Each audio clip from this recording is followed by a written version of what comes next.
You get paid. For a brief moment, everything feels fine.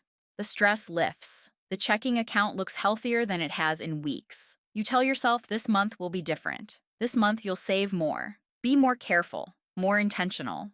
But then the bills arrive. Rent, insurance, groceries, gas. The streaming services you barely think about. The coffee on the way to work. The takeout after a long day when cooking feels impossible. One expense becomes another, then another. And before long, you check your balance and wonder the same thing you've wondered so many times before.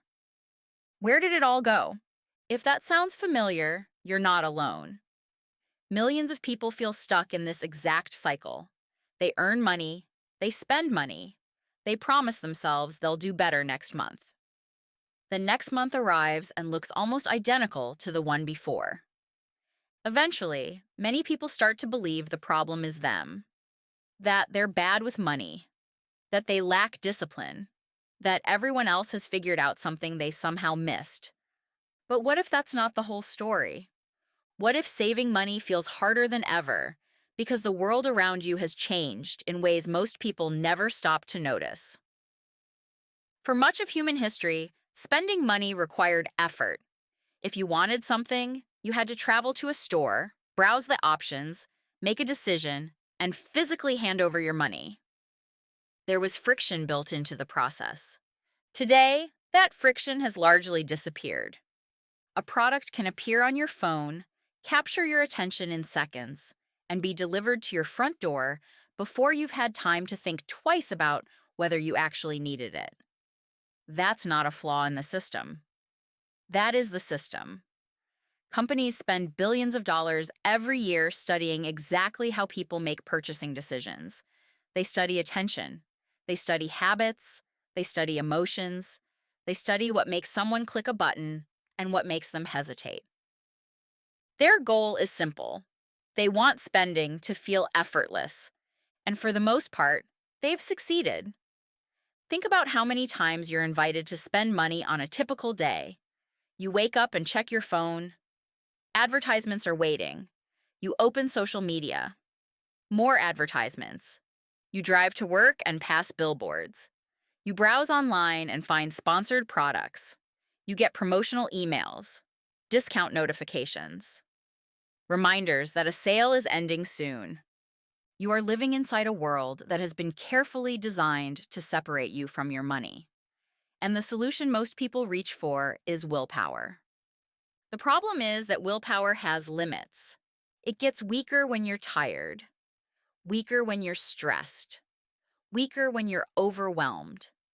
And modern life creates plenty of opportunities to feel all three at once. Imagine finishing a long day at work. You've spent hours solving problems, making decisions, answering emails, handling responsibilities. By the time you get home, your mental energy is already depleted. Suddenly, spending $20 on takeout doesn't feel like a financial decision. It feels like relief. It feels like comfort. It feels like one less thing to think about. This is why so many spending decisions are emotional before they are mathematical. Most people don't buy things because they sat down with a spreadsheet.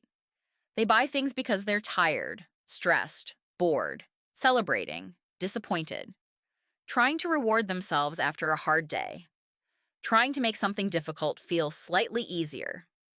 Understanding this is not an excuse to spend freely. It's something more useful than that. It changes the question you're asking. Instead of asking why you don't have more discipline, you can start asking whether your financial system is putting too much pressure on your discipline in the first place.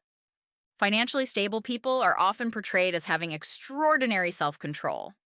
But when researchers study people who consistently build wealth over time, a different pattern tends to emerge. Many of them aren't constantly resisting temptation. Instead, they've built systems that reduce the number of decisions they need to make. The idea of paying yourself first is one of the simplest versions of this. Instead of waiting to see what's left at the end of the month, you save first. Then, you spend what remains. The reason this works has almost nothing to do with motivation. It works because it removes the need to make the same choice every single payday. When money automatically moves into a savings account or an investment account, temptation has fewer chances to interfere. The decision happens once, not repeatedly. This might sound too simple to matter, but simple systems often outperform ambitious plans because simple systems are the ones people actually follow. There's a well-studied pattern in human behavior that makes saving feel unrewarding, almost by design. We consistently favor immediate rewards over future rewards. $100 today feels more valuable than $100 somewhere in the future, even when logic tells us otherwise. A purchase creates something immediate. You get the meal, the package arrives, the experience happens. Saving creates something delayed. The money sits quietly in an account. Nothing exciting happens. No delivery arrives. No celebration occurs. Your brain naturally notices one more than the other. And this helps explain something that many people feel, but rarely talk about. Progress in personal finance is often invisible while it's happening. An emergency fund feels boring until your car breaks down. A savings buffer feels boring until an unexpected bill arrives. A retirement account feels boring until decades of quiet contributions begin to compound into something significant. Stability is often being built long before it starts to look like stability. This is one reason it's so easy to underestimate your own progress. You notice what you don't have instead of what you've already created. You notice the distance remaining instead of the distance you've already traveled. But financial progress isn't only measured by how much money you've accumulated. Progress can look like not adding to your credit card debt this month. Progress can look like building your first $1,000 in savings. Progress can look like having enough cash available to handle an unexpected expense without spiraling into panic. Progress can look like sleeping a little better because you're not dreading every minor emergency. These victories rarely look impressive from the outside, yet they often matter far more than the purchases people make to look impressive to each other. Research on wealthy households has found something that surprises most people. Many individuals who have quietly built significant financial security don't live extravagant lifestyles. They're not driving the most expensive cars. They're not living in the most expensive homes. Many are simply consistent. They spend a little less than they earn. They avoid unnecessary debt. They prioritize long-term stability over short-term appearances. This sounds almost boring, and that's exactly why it's so powerful.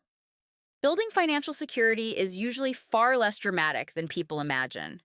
It rarely involves secret strategies. It rarely involves perfect timing or one life-changing decision. More often, it involves hundreds of ordinary decisions repeated over years.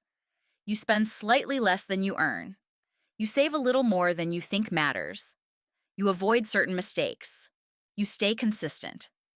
Eventually, those small actions begin to accumulate into something meaningful. That doesn't mean the process is easy. There will still be months when expenses appear out of nowhere. There will still be setbacks. There will still be moments when your progress feels painfully slow. And there will still be times when it seems like everyone around you is moving forward, faster than you are. But comparison creates a distorted picture. You can usually see someone spending. You can see the vacation they posted, the new car, the expensive dinner. What you often can't see are their debts, their financial stress, their lack of savings, or the trade-offs happening quietly behind the scenes. Financial stability is often much quieter than financial consumption. The people who look wealthy are not always wealthy. The people building wealth are not always trying to look wealthy. So if saving feels impossible right now, try shifting what you're aiming for. Instead of thinking about savings as something you're giving up, start thinking about it as something you're building. Every dollar saved is a future option, a future choice, a little more control over what happens next. Money can't solve every problem, but financial stability can remove many sources of unnecessary stress. It creates breathing room. It creates resilience. It gives you the ability to handle what life sends your way without feeling overwhelmed every single time. And that may be one of the most valuable things money can actually buy. So the next time your paycheck arrives and seems to disappear before you can catch it, remember this. The problem may not be that you're irresponsible.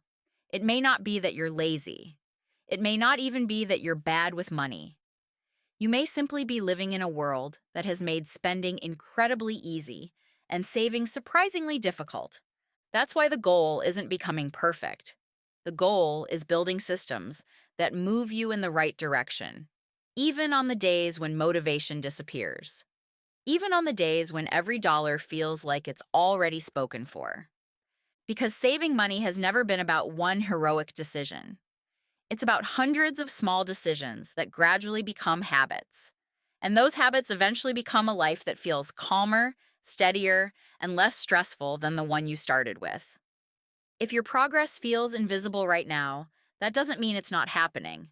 It may simply mean you're still in the quiet part, the part before the results become obvious, the part where you're wondering where all the money went, and slowly, steadily, learning to answer that question differently.